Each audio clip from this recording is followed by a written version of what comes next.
সেই ভোলানাথ আজকে সেই ভোলানাথকে ঘুম পাড়িয়ে পার্বতী প্রতিদিন চলে যায় রাশি রাশি চলে যায়। ভোলানাথ টেরও পায় তা হঠাৎ একদিন ভোলানাথ ঘুম ভেঙে দেখে পার্বতী নেই। কোথায় যায় প্রতিদিন, কোথায় যাই আমি কালকে দেখি।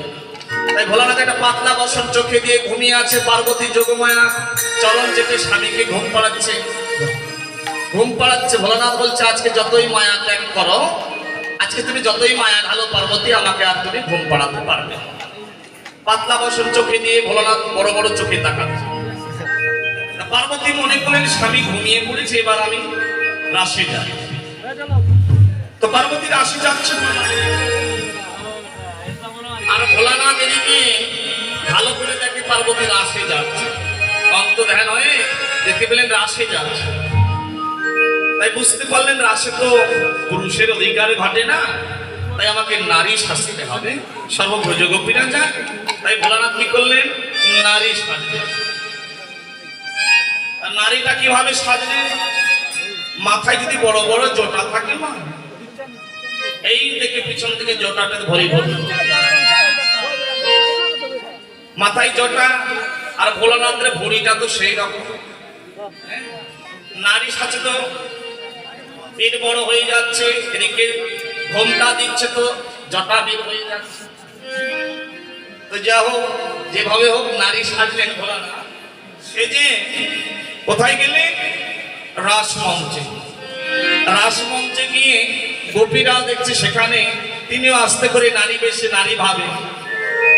বলে না যেন ঠমকি ঠমকি চলে যা, ভুলে যাই রে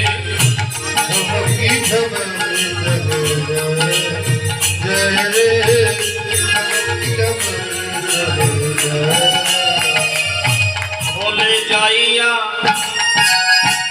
আমায় কেউ চিনতে পারছে না। ভোলানাথ ভাবছে আমাকে কেউ চিনতে পারছে না তো, তাই সেজে যাই আর পিছু পিছু ফিরে ফিরে চাই রে। যাই আর পিছু পিছু ফিরে ফিরে চাই রে। ঠমকি ঠমকি ঠমকি ঠমকি চলে যায়।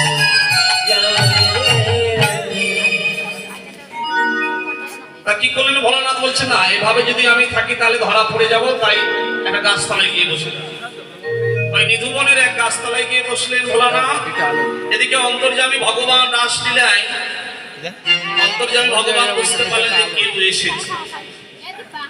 তাই বুঝতে পেরে এই যে কথা হচ্ছে, কানে কানে ফিস ফিস মামলা হয়, ফিস ফিস কথা বলি না। আমরা তো ধমকাই নিইনি। ভোলানাথ মেয়ের কণ্ঠ নকল করে বলছে আমি তো পতিব্রতা নারী। তাই আজকে একটা ব্রত নিয়েছি। কি ব্রত? মানে আজকে কালকে মুখটা দেখাবো। ও মা, খালি তুমি পতিব্রতা নারী আর আমাদের পতিব্রতা বলে মনে হয় না। আচ্ছা ঠিক আছে, ব্রত নিয়েছো যখন, তা তোমার নামটা কি বলতে তো পারো? আচ্ছা বলো দেখি তোমার নামটা কি? নারী কণ্ঠ নকল করে বলছে ভোলানাথ।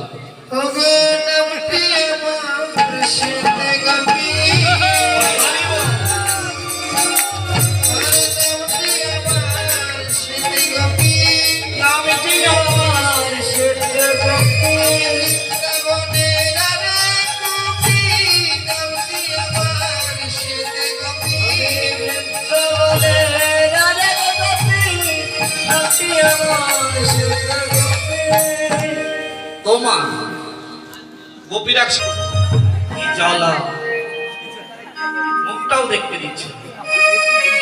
বাবা দেখাও না, দেখাবে না মানে ভোলানাথ মনে মনে শুরু হয়ে গেছে। হৃৎপিণ্ড কাঁপছে, ধরা পড়লাম, ভাবনা চলে এসেছে। আর সেই মুখগুলা গোপী ছড়ার পাত্র, আমি কিন্তু ছড়ার পাত্র নয়, মুখটা দেখবো বলে আজ জোর করে গোপী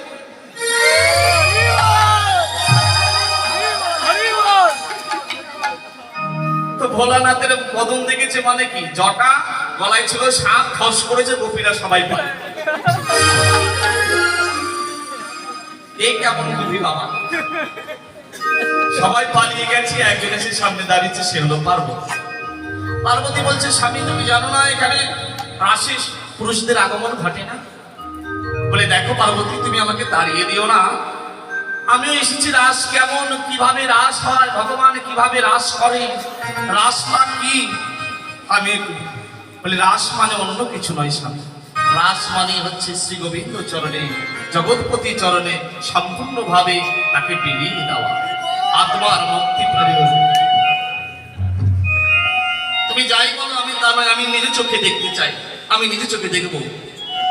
প্রহ্লাদ বলছে, বলে না স্বামী, আজ্ঞা তুমি আমাকে তাড়িয়ে দিচ্ছ? বলে না, তাহলে আমি আজকে যাবো ভগবান কৃষ্ণের কাছে। ছুটে গিয়ে কৃষ্ণকে বলছে, কৃষ্ণ তোমার এই রাসলীলা কেমন, রাস তুমি কেমন করে রাসলীলা কিভাবে করছো, রাস মানে কি আমি একটু দেখতে চাই, তুমি আমাকে দেখতে দেবে না? কৃষ্ণ যেন কিছুই বললেন না, চুপ করে দাঁড়িয়ে।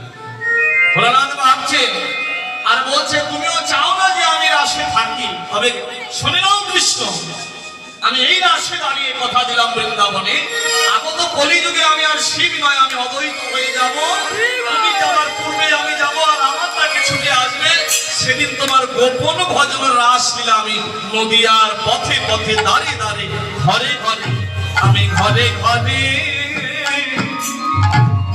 বিলাই